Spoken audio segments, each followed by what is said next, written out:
Okay, I hope we are good to start. Okay, so my name is Daniel. So I'll be the one who will be handling this session. I'm the presenter for the session today. Maybe I'm not able to see you all face to face, so I think you all can see me clearly. Okay. Okay. So before getting started, I welcome you all. I welcome you all on behalf of Evolve Robotics for the session Embedded System and how to get ready for the future. Okay, so I'll just give a brief introduction about myself. Okay, my name is Daniel Stephen. I am working as a senior embedded firmware engineer for the firm called as Quest Global.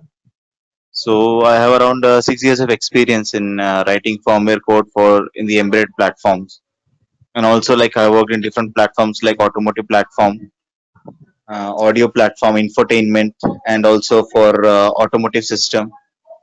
Currently, I'm working for railway-based projects.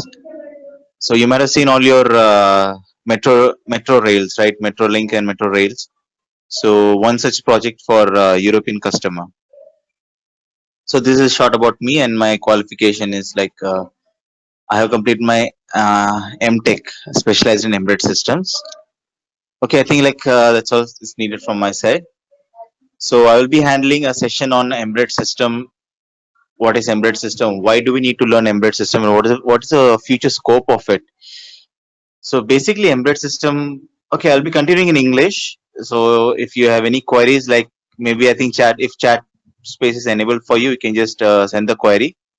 So in the meantime, whenever I see a query, I'll be able to I'll make sure that I answer queries. Okay, so we'll just get started. So I hope you can see my screen. If there is anyone, I hope that uh, if you're not able to see my screen, just panelists can inform me that you're not able to see my screen. Okay, so I think we're good to start. Basically, embedded system. So embedded system. What is embedded system? Okay. Okay. Fine. Okay. So embedded system basically is like a specific task, a system that can handle a specific defined task. Okay. In a very short. Okay. So I think most of the audience are students, those who have no idea about embedded system, and there may be some audience who those who are already working, those who have already ideas about embedded system. So I'm here to target everyone. So I'll be using very simple language instead of going very technical and making you wonder what he's talking, where is he going. I'll just use very simple terms. Okay, very simple terms so that you'll understand. Okay. So basically, when this COVID situation started, okay, the COVID coronavirus, we all are in lockdown because of this COVID situation. So when it started, you would have seen in TVs like many peoples are coming up with innovative ideas like automatic hand sanitizer. You just keep your hand, sanitizer will fall, you can wash your hand. Means like you don't have to touch the tap, you don't have to touch the soap, no touching. And also many business started with that. And also there was situation when there was a shortage of ventilators. Many innovators came up with an idea of making a new ventilators, right? So all those are embedded systems. Okay. So making a thing work, making a specific task work with an instructions. That is like once I give an instruction to it, I create a system. Okay. To the system, once I'm going to give an instruction, what that system has to do. Some input is given to the system, right? That input has to be processed. So to process that instruction, process that input, I'll give some instruction, and my system will give an output on the predefined instruction. That system is what I call as an embedded system. So for example, if I take the example of a hand sanitizer, I'll keep a hand in front of it. So my system knows that if an object comes in front of it, it has to dispense the sanitizer, right? It doesn't know if it's a hand or if it's a leg or if it's a wooden object, any object. If an object is detected, it will release the sanitizer. Okay. So there is an instruction given to the system. When object is detected, releases sanitizer, right? Okay.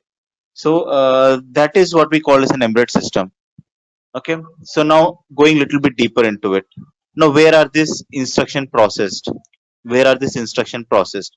To process the instruction, some person has to be there, right?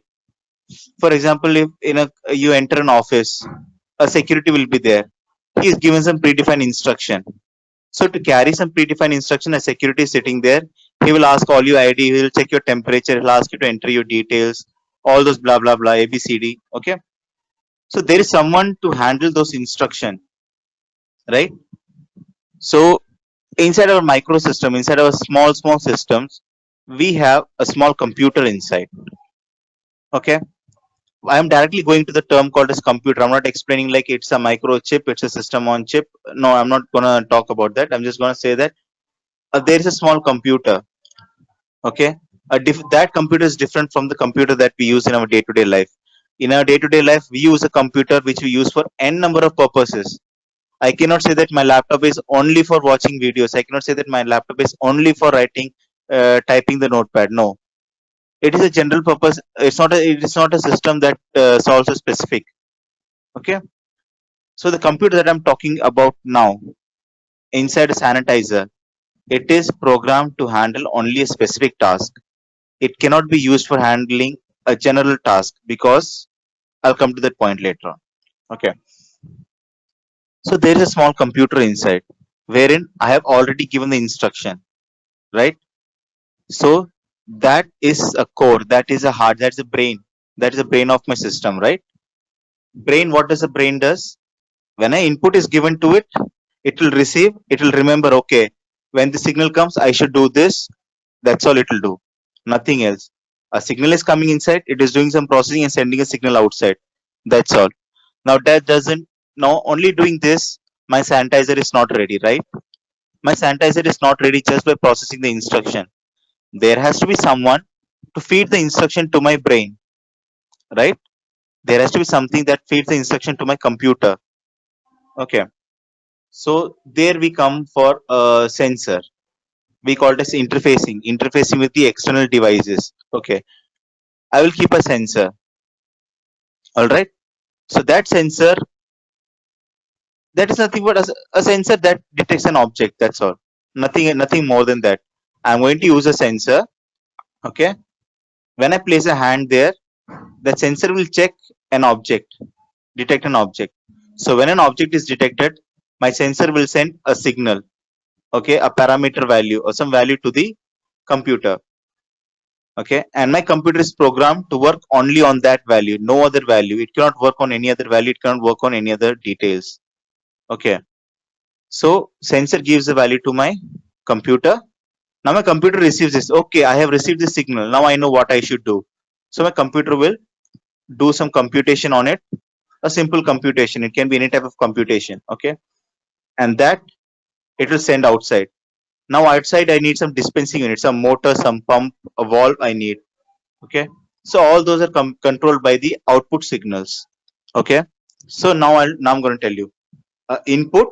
There was an input system, a brain that was processing it, a computer that was processing it, and an output system.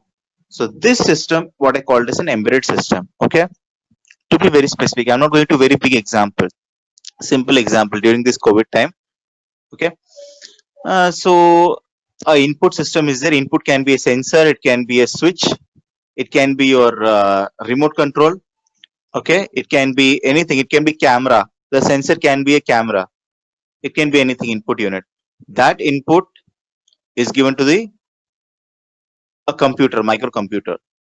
Now, based on the input, if my computer is programmed to handle this type of input values, it will perform the operation, which are called as a predefined set of instructions. Okay. Then this predefined set of instruction, based on that, it has to do certain operation that can be like dispensing, opening the door, closing the door, or if it's a security system, sending the information to the through IoT systems. Okay, so all those things. So this is what we call as an embedded system, a combination of some hardwares, combination of hardwares, input unit, a microcontroller, a computer, and output unit, and a software. So software is the set of instruction. So combination of hardware and software is what we call as an embedded system. So now you know, like around you, if you see around you, like now everything is an example of embedded system, right? just look around you. You will see like your mobile phone. You'll see your speaker, Bluetooth speaker. You'll see your laptop, computer, right? All these are the examples of embedded systems. So laptop and computer, we generally classify them as a general purpose systems. Okay, not a specific purpose system. Okay, so I hope so far the things are clear. Okay, so this is what an embedded system is, and about this we are going to talk now. Okay, so let me just go to the next slide. So as I already told you, what are the components of embedded systems? Okay, so here you can see they have given a small PCB module. Okay, just an image of it. So like somewhat like this, your hardware system will look like. This is just this hardware system is just for your chip. Okay, we'll not talk about that. Okay, so it is like saying that one that is a computer hardware with software embedded in it as one of its important components. So that already explained you, right? It's some instruction. Okay, a input system, a processing unit, and an output system. Fine. So we already know that components embedded system, it has a hardware. So hardware are classified into three types: input, output, and a processing unit. Okay. It has a main application software. Application software is nothing but again it's a set of instructions. I'm telling like okay, for example, I want to automate my home. That is, if I enter inside, light should go on, and based on the temperature, AC should be controlled. Okay. So what do I need there? I need some sensor that can sense me, that can sense a person entering inside the room. So for that, I'll use a PIR sensor. Okay, there are different type of sensor. I can also use a camera, but I don't want to. I want to make it very cheap system, a very cost efficient system. So I'll put a PIR sensor. So when I enter, PIR sensor will detect the human body presence based on the temperature. That will that will take a value, that will toggle the value, a digital value to send to my microcontroller, and I have instructed my microcontroller, if you receive this value at this time, you have to switch on the light. Okay, so it will detect, put some conditions, put some condition clause inside, switch on the light. Okay, so that's all. That is one embedded system. Now there are something called as, you might have heard, like a real time system. This is like a non real time system. Now, what is a real time system? First, I'll say real time system, then I'll say what is real time operating system. Okay, real time system is, for example, I'm going in a car. Okay, I enter my room. First, I'll give you one use case. I'm entering my room. Okay, now the sensor senses me, but light is not getting on because my processor, due to some reason, it missed the pulse. My sensor will just send one pulse. Due to some delay in capturing, or due to some other process delay, lag, something, my processor didn't send this. My computer didn't sense the signal. It missed out. Does it gonna harm my system? No. I can press the button and switch on the light. That's not gonna harm anything. That's not gonna cause any damages. But imagine you're going in a car at a speed of 100 kilometers per hour. Okay, 150 kilometers per hour. You're going very fast, and suddenly your car, you fall asleep. Your car hits somewhere. It hits on the post, hits on a tree, or hits the other car. Okay, fraction of second. There is only a fraction of second for the car to respond. It should release the airbags, right? It gets only a fraction of seconds to respond. If it misses that fraction of second, then that's it. There is no use of buying such an expensive cars, right? So what we do is, like, we have some concepts of real time operating system. We have an operating system concept there, which is not like the normal Windows operating system. It is a real time operating system wherein time is the deadline. A fraction of microseconds is the deadline. It should not even miss that microsecond. Every signal that is captured has to be responded immediately. When a car hits the object, a sensor will sense the image. Sensor will sense the impact. The sensor senses the impact, and then the sensor is damaged. That's it. It cannot again sense the impact because already it has met with the collision. In that fraction of time, it will produce one pulse. That pulse is going to the microcontroller. Now, inside microcontroller, there has to be system that continuously monitors for this event, even if this event is happening or not. There has to be a system in my computer that continuously monitors it. So that is where your real-time operating system comes to act. Okay, your Windows operating system is like your system can hang for 1 minute, 2 minutes. Your system can hang, no problem. I can wait and like I can go have a cup of tea, do my other works, no problem. But that is not the case when you are going on a car, when you're going on aircraft, and you're going on a spaceship, right? So that is where the real-time operating system, where time is your deadline, comes to act. Okay, so all your medical devices, all your car, the latest cars that are coming with all the safety features. So where safety is the highest standard, real-time operating system comes to work. Okay, fine. So another point is like small-scale embedded systems. Just as I said, like my sanitizer, that need not use the embedded system because unnecessarily that will increase the cost. A real-time embedded system will increase the cost because it's an OS, so it needs a high RAM capacity. Okay, fine. So this is about the embedded system. So where on an embedded system is used, I already told you, right? So if you look around you like automatic like ventilation machine. If you go to the hospital, ventilators. If you go to the hospital, like everything's nowadays everything's automated. Nowadays, doctor won't keep the thermometer under your armpit and wait for 1 minute to monitor your temperature, right? He'll just take the scanner, put it over your forehead, and that's it. He'll say, okay, this is your temperature. Means he doesn't have to wait. Use case one. Second use case is like you're monitoring your pulse.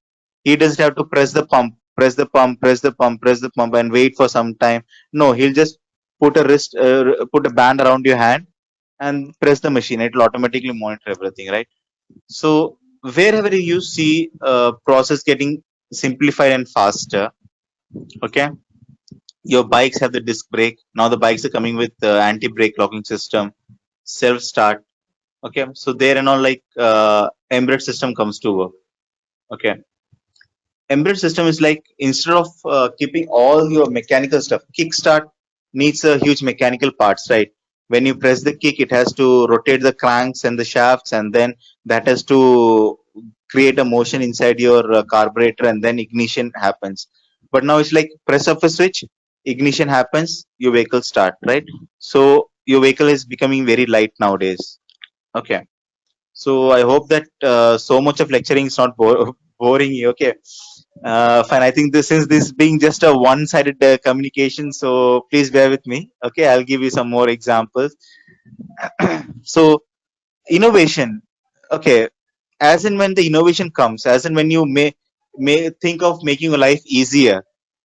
Okay, whenever you want to make your life easier, you think, right? You start thinking, okay, what can I do? For example, let's go back 30 years. 30 years back, when I was a kid, I'm actually 89 bonds. I'm an 80s kid.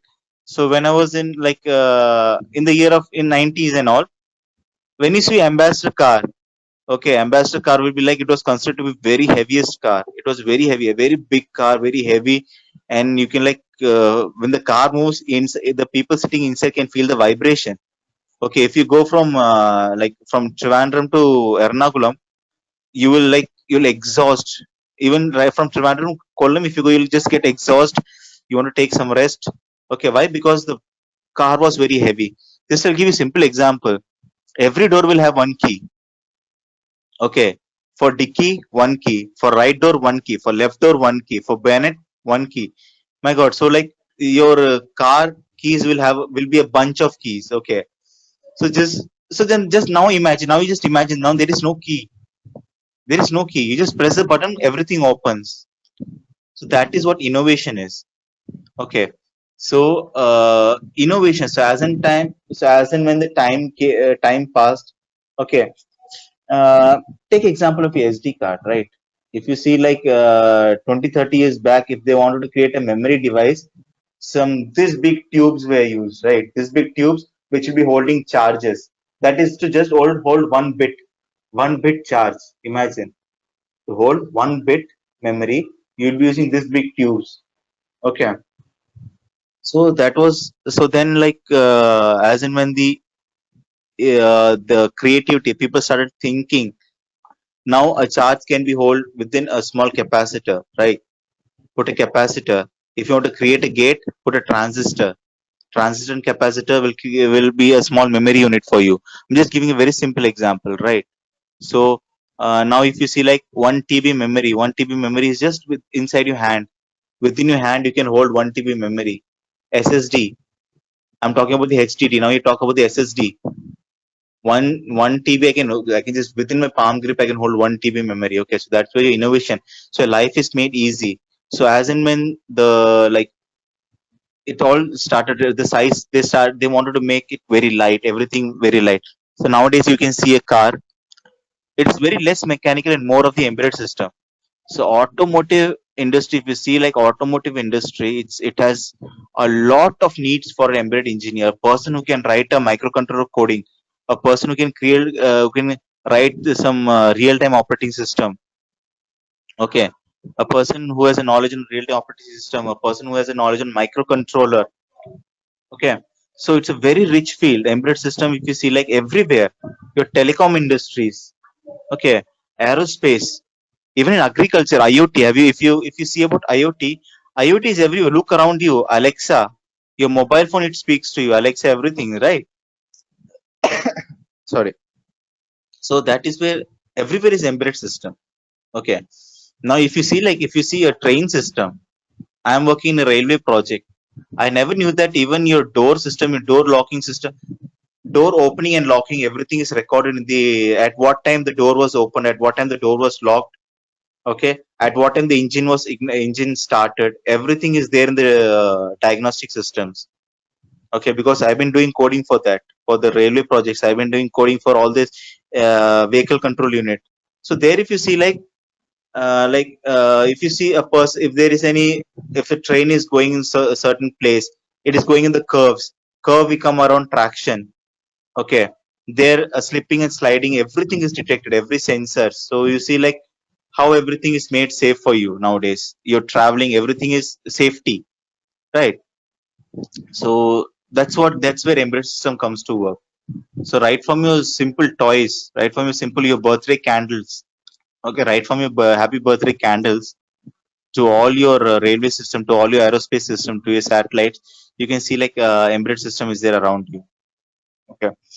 So we can see like simple example, medical electronics, all your medical system, aerospace, automobile, which is the like a biggest unit now, which is the biggest unit of, because like if you see, I think BS6 vehicles are all electric vehicles. Means like there is no very less scope of mechanical parts, very less scope of mechanical parts. It's all electrical. So creating electrical vehicle is not that easy. Just keep a battery and the car will run. No, there has to be a system for battery monitoring. So if you see like your car, let's take the best example of some car. Okay, I would say like Jaguar. Okay, if you take the example, because the previous company that I was working on was working on this Jaguar and Land Rover projects. So if you see like there will be one electronic control unit for doors, electronic control unit for brake, electronic control unit for steering, for infotainment, everything around like 30 to 40 processes will be there in a car. All are communicating with each other. How they are communicating with each other, that is where a communication protocol comes. So now you see like embedded system is not only one thing, like making hand sanitizer. No, it has a lot of like everywhere around you, IoT systems. Okay, now IoT is coming into automotive. Initially automotive was like, okay, when a brake is pressed, information from the brake control unit goes to the main MCU, and from there it goes to the wheel system, where the wheel should not like anti brake locking system, it goes to there, and there the wheel motion is controlled, right, without affecting the traction of the vehicles, traction of the wheels. So that is how now IoT is coming into there. Okay, so everything is communicating through some what to say, some channels, some different channels. So that is what like such a big industry is my embedded systems. Okay, so now you might be confused, right? Now you might be confused. I was giving you so much example. Now you might be so confused. Actually, what should I study then? If within a year or within a 4 years of my engineering, I cannot study all these things. Then why should I go for embedded system? No, that is not the thing. I was saying like industry, this is what is happening. It doesn't mean that to get into the industry, you should know all these things together. Okay, that you should make clear, because like if you see my profile, I don't know all these things. I don't know all these things. I know basic embedded system, I know RTOS, I know communication protocols. These are three things I know. Okay. So what should you study actually? What should you learn? What is the basic thing for an embedded system? You may think like, you can see like, you go to YouTube, type embedded system basics, you'll get lot of videos. Okay. But why is it, why do companies like Evolve Robotics and people like me come and ask you like, we are going to train you, we will train you as an embedded developer, we will train you to embedded engineering? You can just ask a simple question: what's the difference between you and the YouTube, man? Come on, in YouTube also I'm going to learn it for free. See, embedded system is not only about making a cool stuffs. Like in YouTube, you'll see some cool stuff, cool robots. It's not only about making things. It's all about understanding what is inside. There are lots and lots of safety standards inside. You cannot directly say that, sir, I can come and code a combustion engine which works at 10,000, which works at 1,000 degrees Celsius, right? There are so many things. There are so many technical aspects you should understand when you create embedded systems.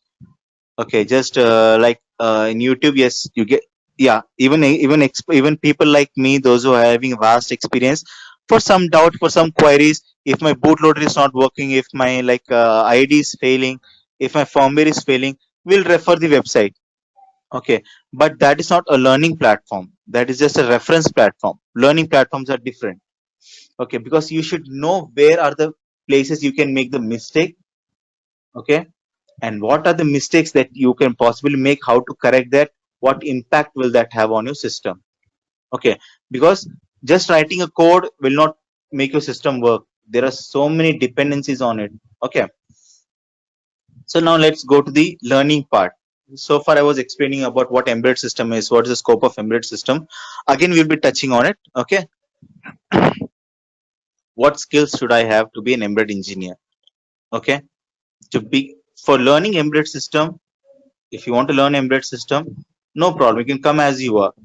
Okay, so they, like, if you're an engineering student, like even if you see like so many students, those who are not into electronics background, IT students, computer science students, even like mechanical engineering students, because like I taught one mechanical engineering guy in embedded systems. Because like he wanted to get into mechatronics, all the mechanic, he wanted to use his mechanical knowledge in the embedded system. He wanted to make some cool mechanical or mechatronic stuffs. Okay, he wanted to make some car or some, all this. He was like very passionate type. I want to make a drone. I know I'm a mechanical guy, I can design a drone. I'm a mechanical guy, I can design a robotic arm, but I want to make them work. Okay, so it's not a limitation for you. Okay, for any type of students. Okay, as far as the skill sets are concerned, if you go for any companies saying that I'm an embedded engineer, first and foremost, they'll test is your programming knowledge. Okay, when explaining about embedded system, I told you about set of instructions, right? So in your college, you'll be studying about some assembly code. Assembly code is like very, it's like simplified for microcontroller, but not as simple for a programmer. Okay, for microcontroller, assembly is a very optimized level. Okay, microcontroller, microcontroller will be very happy if you say about assembly code, but a programmer will not be very happy. Okay, because to run a stepper motor, you need to write a 10 to 15 lines of 20 30 lines of code. More than that, you need to write to just run a stepper motor. But when you come to the other level, which is C programming, that is, which is easy for the programmer, but not a good choice for the microcontrollers, because you know something called as optimization, right? Okay. So when you come for C programming, just with 5 to 6 lines of code, you can operate a stepper motor. Just include some files, go to void main, give ones and zeros, your motors will run. Okay. So first and foremost thing is like, so those days are gone. All those days are gone, like giving instruction with only zeros and ones. Because there were my professor, one of my professor, he used to say like, nowadays you write C programming, write 10 to 15 lines of code, and yes, your embedded system is working.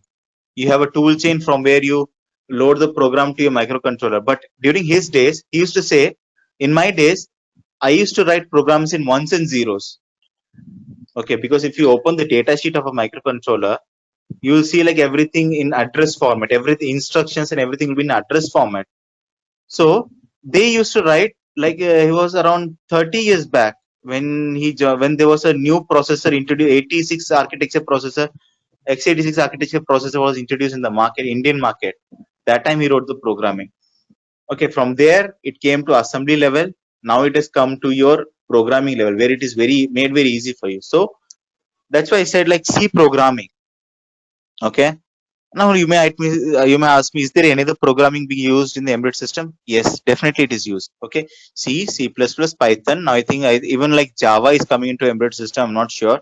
C and C++, Python, because I have used C, I use C++, and I'm using Python also for some of my hobby projects. Okay, so this is where like your programming skills. So should I, sir? So you might ask me, sir, should I learn all the three programmings? No, learn any one programming language. C, C++ is better. Learn C and C++ both, because there is a lot of, everybody will say no, C and C++ both the same, man. It is a oops and it doesn't have oops. No, it's not like that. There is a hell a lot of difference when you come from C to C++. So my suggestion is like, if you learn C and C++, is mostly used in all this device driver level, means like all your device driver levels, and automotive are mostly preferring C++. Okay, so C and C++ is very much needed. Okay, so without C and C++, you cannot work on a microcontroller, right? You might say, sir, Arduino is there. Why do I need to learn C and C++? I can directly call a function. What if you want to create your own function, man? You cannot always depend on the functions which are available in the Arduino, and not always you're going to work on Arduino, because Arduino and all are outdated now. Now processors are coming with multi-core. Okay, because Arduino, if you see, like if you run a speech processing on a Arduino and a speech processing on the Raspberry Pi, there's a lot of difference, because Arduino is a single core. That itself is a only one core. But if you go for the Raspberry Pi and all, it has that processor itself has a multiple core. Fine. So learn programming. Always learn programming, because when you learn programming from an expertise level, that will give you a better understanding about the process, working with the process, where you can possibly go wrong, why you are going wrong. Today my code was working perfectly, but next day I will see like it is on my application itself is crashing. 5 6 time I ran it, it was working, and then seventh time it is crashing. Why? Is there a memory leak? So all this thing you should learn from basic level, from a proper step by step level. You need to learn this programming thing. Okay, and then I told you like there are thousands of microcontrollers, man. If there's so many companies that are making microcontroller. Recently, I came across. I was working on one of my hobby project. I came across Cyped board. Okay, that is Cyped, which is making a makes bit Cyped. So like that board has around two cores. Okay, one core is dedicated for AI applications. One is for IoT, and one is for artificial intelligence applications. So you might ask me, sir, how can I learn all those things within my small lifespan? No need. You have to learn for embedded system. Learn any basic microcontroller. Okay. So that is why everywhere you learn about this AVR pick and ARM is because this is the standard. These three are the standard level, 8-bit standard level. Okay, these two are the 8-bit. AVR and PIC are the 8-bit. That is your 8-bit instructions. For time being, just understand that every instruction is 8-bit size. Okay, your address bus is also 8-bit size. Okay, sorry, data bus is also 8-bit size. And ARM is 32-bit instructions. What is the difference between 8-bit and 32-bit is because 32-bit will give you more clarity. When I work on a 32-bit system, it will give you more clarity and more flexibility. Okay, so these three are the base. From these three only, we if you see like ARM, when you go to the advanced level of ARM, that is where all your this Raspberry Pi, your mobile phone processor and all comes from this base level. So that is why it is enough if you study these three. Okay, so programming and these three microcontroller.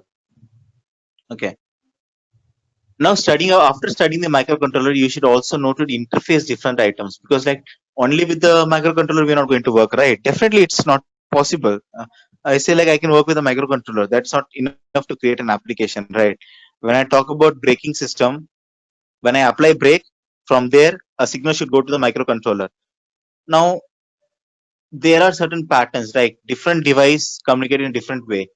You can see like in your classroom itself, different people communicate in a different way. So you should learn how everybody communicates, then only you'll be able to have an interaction. Okay, I'm talking to you in English. Your friend may talk to you in Tamil. Someone may talk to you in Malayalam. So only if you know all these things, you'll be able to talk with them properly, right?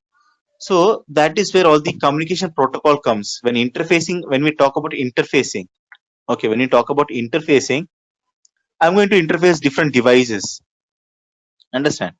So it can even be a one microcontroller talking to another microcontroller, right? So that is where we talk about peripherals and communication protocols. Communication protocols, basic protocols are like I2C, SPI. UART is a very base level. Okay, UART is a very base level, and that is a very important. All your serial device communication happens with the UART protocol. Okay, UART protocol, and sorry, not all. Okay, I'm wrong. Okay, not all. Okay, so in most of the places, like your system inter-system communication, system short distance inter-system communication happens with UART protocol. Okay, and similarly inside the car, if you see car network, okay, I told you like there are hundreds of processors inside the car. So there you need some simplified, a low channel simplified high speed protocol. So that is where CAN protocol is used. Okay, now you might ask me, what is protocol, sir? Why are you confusing us? No, don't get confused. Protocol is nothing but set of some rules for communication. If you want to talk to me, you should ask permission. If you go to your HOD in your college, if you go to your HOD, you should first ask, "Hello, sir, can I talk to you? May I come in?" You cannot directly go in and then talk to him, right? That is one protocol.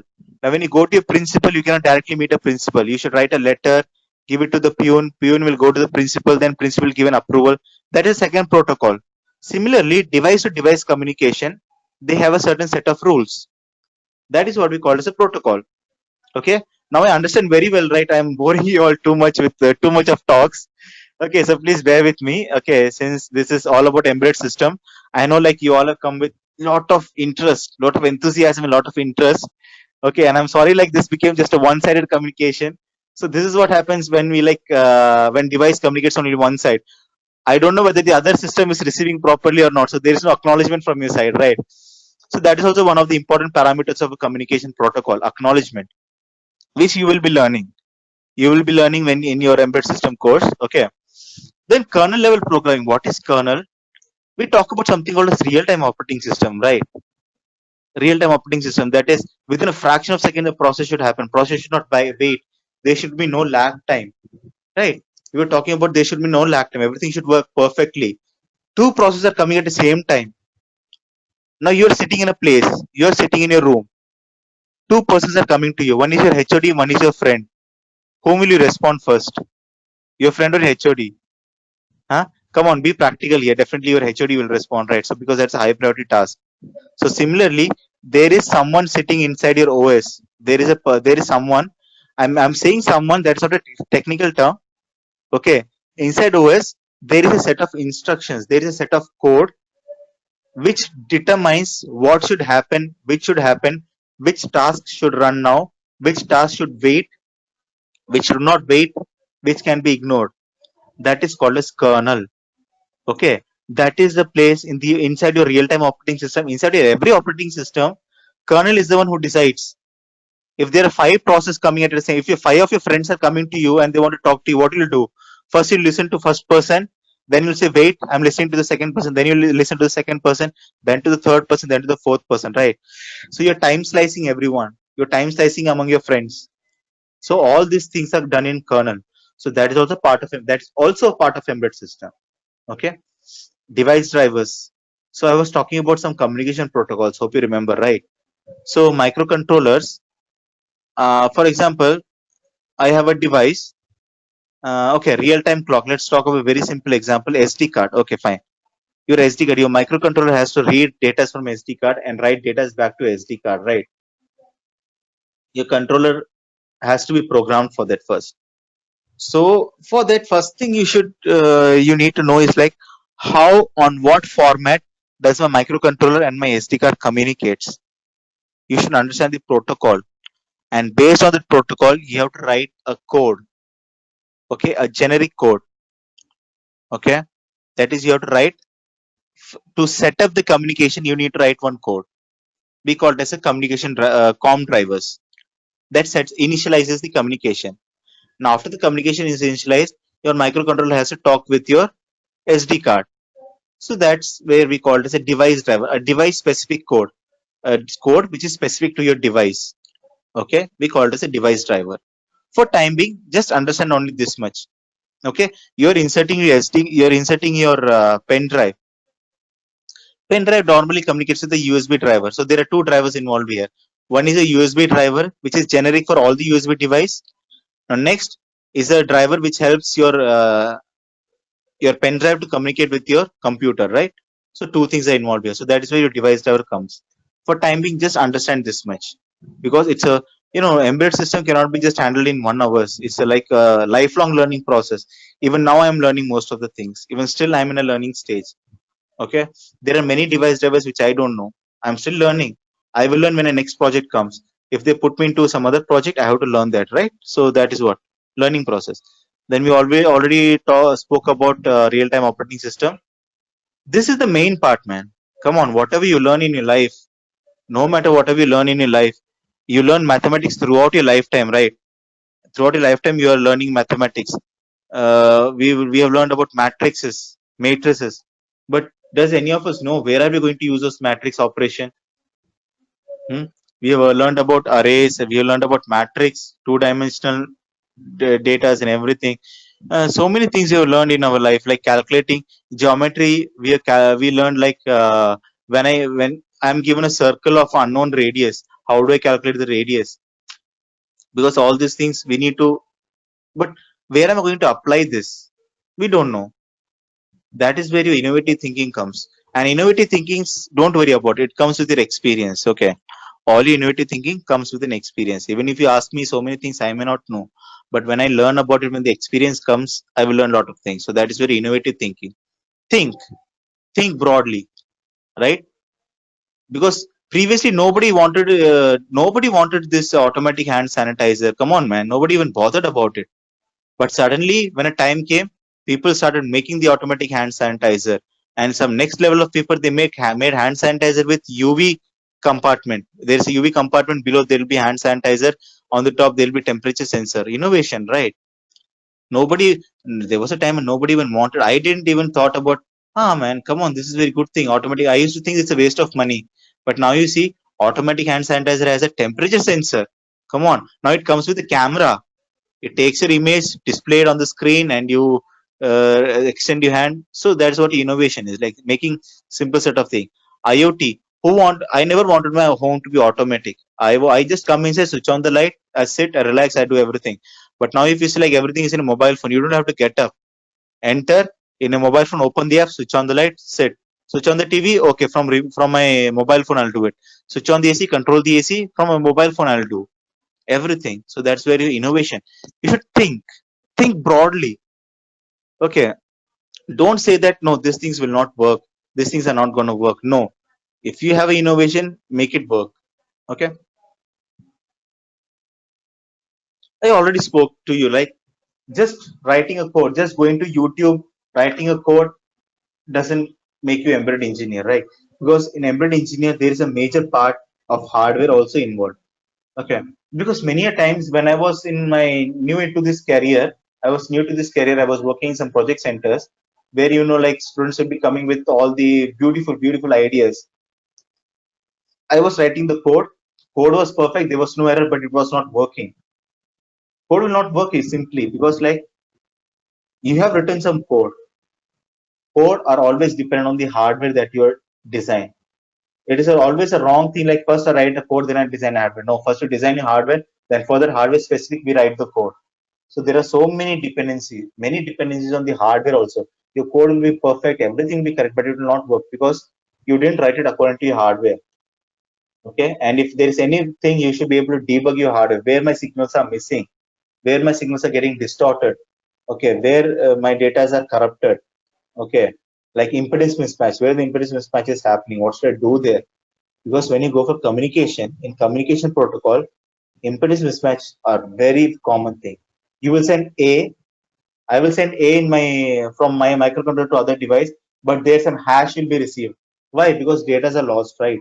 So hardware debugging, hardware skills. We will all we majorly focus on teaching this hardware skills. And other skills are like just writing a program doesn't matter. Program, anyone can be a programmer. Anyone can write an embedded system program. Anyone can create a robot. But when I give a microcontroller, I give a new microcontroller. What will you do with it? I'm asking you. Okay, I'm giving you a Texas Instrument TMS for some series, 842 series. I'm giving you, and I'm asking you. In this next project will be on this microcontroller. Go and write the code. What will you do then? You cannot just always depend on the YouTube, right? So there is a specification. Every microcontrollers have a specification we call as a data sheet. You should know how to read the data sheet. That's a very, one of my mentor who taught me about this embedded system used to tell me like data sheets are like the bible of a microcontroller. Okay, for microcontroller this is everything data sheet. So read it first, spend some few times in reading it, understanding it. Okay. So this is also one of the more important skill, reading the data sheet. Okay. Then once you are good with reading the data sheet, then you'll be flexible with any controller. Okay. Yes, it will take some few time. So this is one better example. Like earlier, embedded system was 80% hardware. Because if you see earlier embedded system, simple pick microcontroller board. When I was simple pick microcontroller board, when I used to use, it will be like this big, size of my notebook, size of a notebook. Because like there was a microcontroller, there was a all were big chips. Okay, all big chip were there. But now if you see like everything is small, everything is made into one device. Okay. For I2C communication, I would need an external device. For GPI communication, I would need an external device. All those external devices. But now if you see like, I'll just show you one board that I have with me. Okay. Okay. So you can see this. I put in front of my camera. This is a SiPid board. Okay. This board has a camera interface, has a SD card interface, has a serial interface, has so many other interfaces of which even I don't know. Okay, display. I can interface a camera, I can interface a display, all inside the small board. Okay, because all this interface, all the capacity of interface are present inside the processor, inside the controller. You can see like below this camera there was a small controller here. So everything is present there. So you can see like this small board, right? It can do a hell of the AI application, your face recognition, speech recognition, text recognition, everything this board can do. Okay, this small board is like a monster board. Okay, in short word, I can say it's a monster. You can see like such a small board, right? But if you go like some years back, when I was new to this, everything will be this big board. So I was even scared of the boards. Look at your motherboard. Look at your motherboard. Okay, 10, 15 years back, motherboard was this big in my desktop. Okay, now if you see, my laptop performs much better than my desktop. Okay, so everything, all of the graphics card, everything is inside. So means like more of the software. Everything is like software. And everything is controlled using software. Lesser hardware and everything is software. Fine. So future. So now I just told you like the present scope itself. So you can imagine what the future is. We are actually in the future. 5 6 years back when someone else was teaching me about when so in my college when people came from outside for taking this embedded system workshop seminars and lectures, they used to talk about what we are having now, and I never believed it. Come on, to be honest, I never believed. I would just say, come on, this is just a marketing.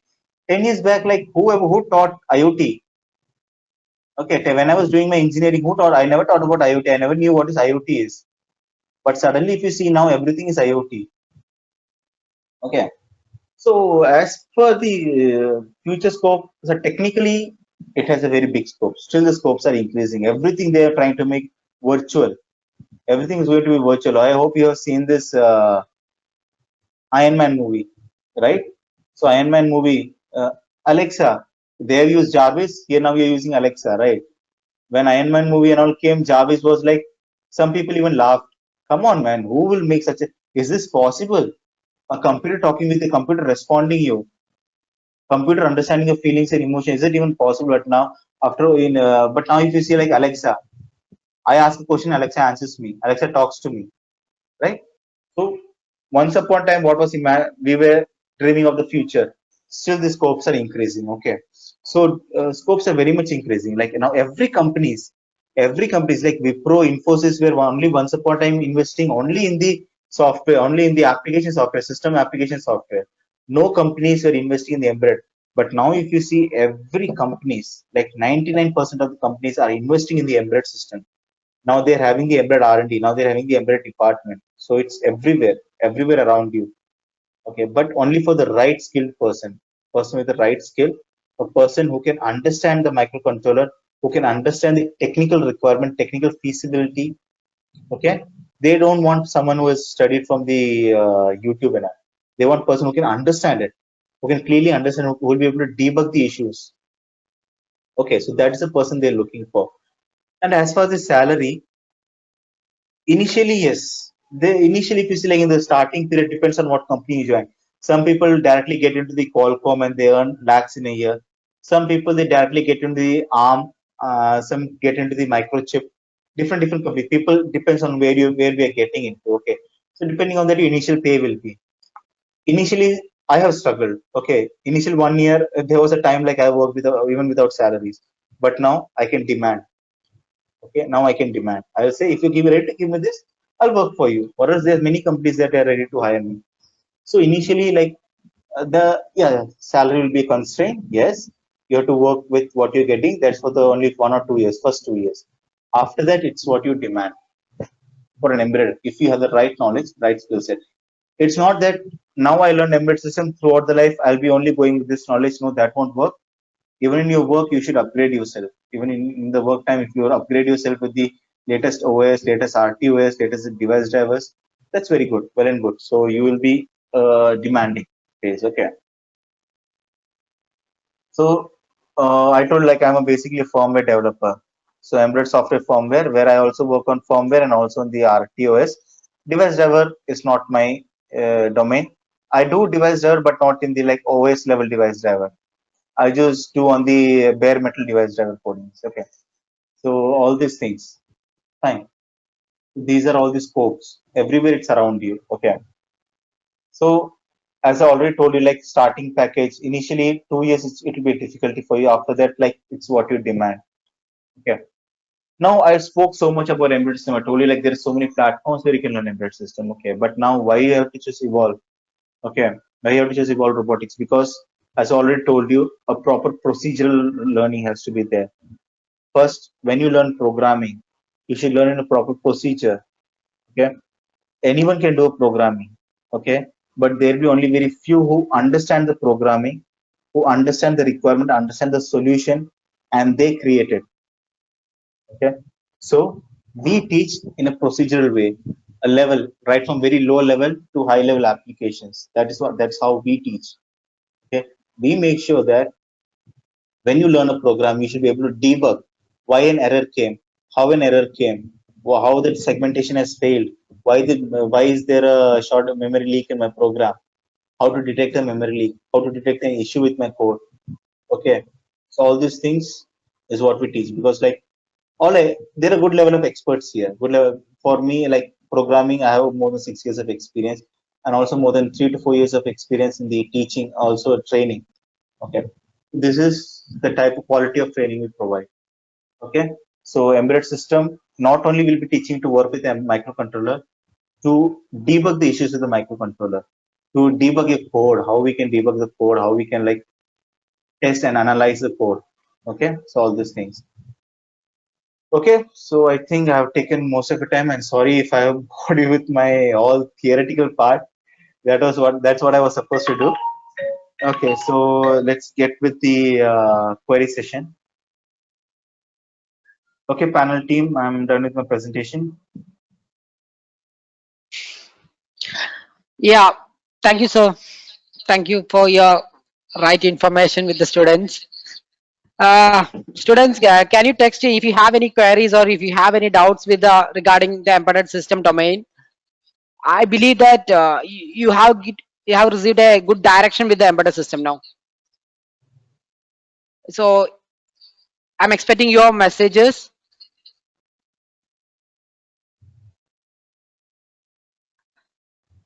Please be free to ask your queries. Okay. If I'm not able to address the queries, the team with me can address your queries. So definitely your queries will be answered. Feel free to post your queries. I hope like I have taken a very low level turn because like I don't know what type of attendees are there. Mostly are students. I cannot directly get into a high technical level. So I made it as simple as possible. You can just kindly type your queries.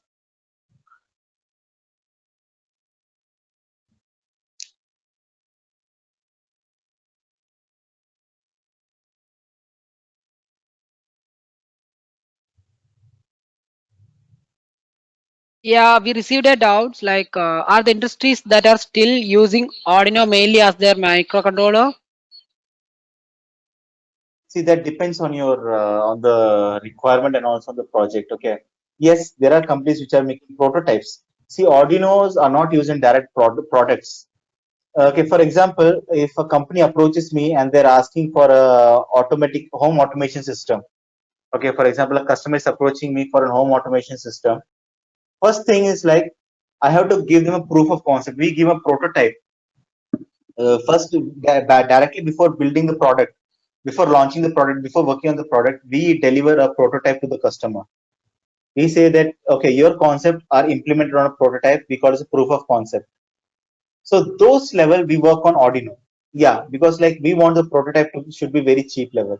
So only the prototype for making the small level prototypes or like proof of concepts, we use Arduino. Okay, but when we go for real time product, that can be any level Okay, of microcontrollers. thank you, sir. The next question is will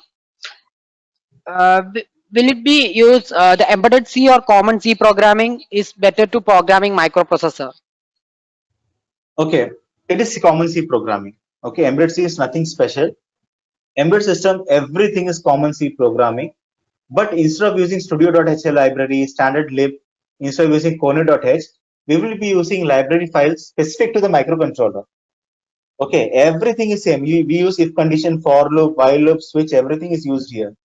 Structures are used, enumerators are used, but we use controller specific libraries. Okay, because here we cannot use printf and scanf. Okay, we use the GPIO ports, GPIO pin.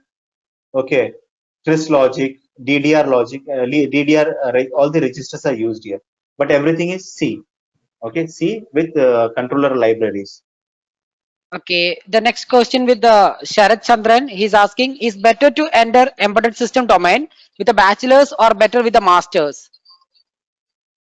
Bachelors will do. No need to go for masters. Okay, in future, if you have like, if you want to go for some, after working 3 or 4 years, you come up with a very innovative idea and you want to apply for a patent, or else you want to get into research domain. That time you can go for a master's and PhD. But if you want to enter into an embedded system domain, your bachelor's is enough. Okay, the next question with the Sneha, she's asking, is there any other language used in embedded system other than C, C++, and Python? Other languages, as far as I'm concerned, no. For bare metal, okay, for bare, if you're talking about the bare metal on the pure microcontroller platform, if you see like Raspberry Pi, okay, Raspberry Pi is totally different thing. It's we call it a small microcomputer. In that, we can do any other language. We can use, we can do the process with any other language also. Okay, but when you talk about pure bare metal embedded system, C and Python and C++, on these three are used. Okay, no any other languages are used. Because if you see Okay, C sharp in embedded system C sharp is also used. But using C sharp, we don't work on the bare metal pure microcontroller level. okay, how about Only the the kernel programming? kernel programming, it's C. Okay, everything is C. When you talk about the kernel programming, everything is C. Mostly everything is C. C++ is very less. C++ mostly comes into the device driver and COM level, the application and the device driver level. But if you see Okay, the kernel level, it's everything is C. okay, the next one with the Rehna, she's asking, I have done my master's in electronics and design from NAILIT, Yeah. but of from the industry. How can I get into embedded job? Okay, what was her name? Rehna M. Hanif. Okay, Rehana, it's not an issue to get into the embedded system industry, but now since like there's a gap, a lot gap from industry and your communication, there's a gap. So what you should do is like upgrade yourself with an embedded system knowledge, programming knowledge, and embedded system. Initial career to start your initial career, it depends like since we always hear when we're in the college, if you're not placed from the campus interview, then the things are going to get tough for you, because that was the same thing for me. Okay, upgrade yourself, learn embedded system, upgrade your knowledge. Initially get into a small company. Initially Okay, 2 years is going to be struggle for you. by undergoing any kind of training, can I enter into embedded industry? The reason is, Yeah, I don't think there are some companies they are doing embedded training. They are not helping them to get into industry. The major thing which I mean, as per my view, after completing the course, they are not giving support to get into industry. The first thing they are not aware about. I mean, they are not good with the C programming. I think, right? yeah, I have also seen like in my when I conducted interviews, they just come with a certificate. Sir, I have done this course. But Yeah. what did you learn in your course? How much did you learn? When we get into like when you say that I have done a course, then definitely our expectations will be more from you. Okay, this guy knows something about, has a better understanding than the other guys. So rather than interviewing other, I will be preferring you. But it depends on what you put in front of me, how much technically you put in front of me. Okay. One more thing, Hasna, right? Uh, you might have learned the C programming through projects. Instead of learning the programming language, you can learn anyway. You need to have a good idea with the programming language. Once you are good with the C, you must apply that into hardware now. So Yeah, that's the reason you are not confident to get into industry. That is the main problem we are facing. I believe so. I, yeah, definitely, okay. definitely. Learning a programming and applying it. So that's where innovation comes, and like your how much the proper training comes. Okay, that is where the proper rhythm of training comes. Without the proper rhythm of training, just teaching you programming, okay, you have learned programming for 6 months and you're not able to debug your code. That doesn't make it effective, right? Because when you create MLOC and you are forgetting to deallocate the memory, that's not efficient coding. That's where you fail, right? The reason is the major engineering colleges they used to. I mean, the industrial experts are not taking the class. They don't have any industrial experience.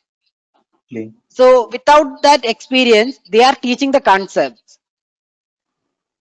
So Yeah, they must get into an industry. If they want to get in industry, they must guide it with the industrial experts now. So definitely. I that's would lacking in the definitely, engineering college as well. Yeah. yeah. Because May- engineering college is also like 6 months, every semester they have to finish one subject. Either they can focus on the Exactly. subject or on your technical. Technically, it's not possible there. They have to finish the subject. So they're also helpless, right? So it is up to you to upgrade your knowledge. Definitely, it is a very much thing. I would definitely say that, because like I have seen many places. If you're getting selected through a campus interview, you are lucky. No problem for that. But after that also you will face some problem when it comes for competency. Okay. So you will have more exposure, better chances. 90% of the chances are like you can highlight, sir, I have done this course. I have done a 4 months of embedded system course. I know three microcontrollers. I know programming language. I know communication protocols. And I worked also as in a simple internship project, like 3 or 4 months. We even provide like internship projects. So if you show that, which means like you are a person who can be given a project and you are the person who can be taken forward, rather than a person who doesn't know anything about the embedded systems. Okay.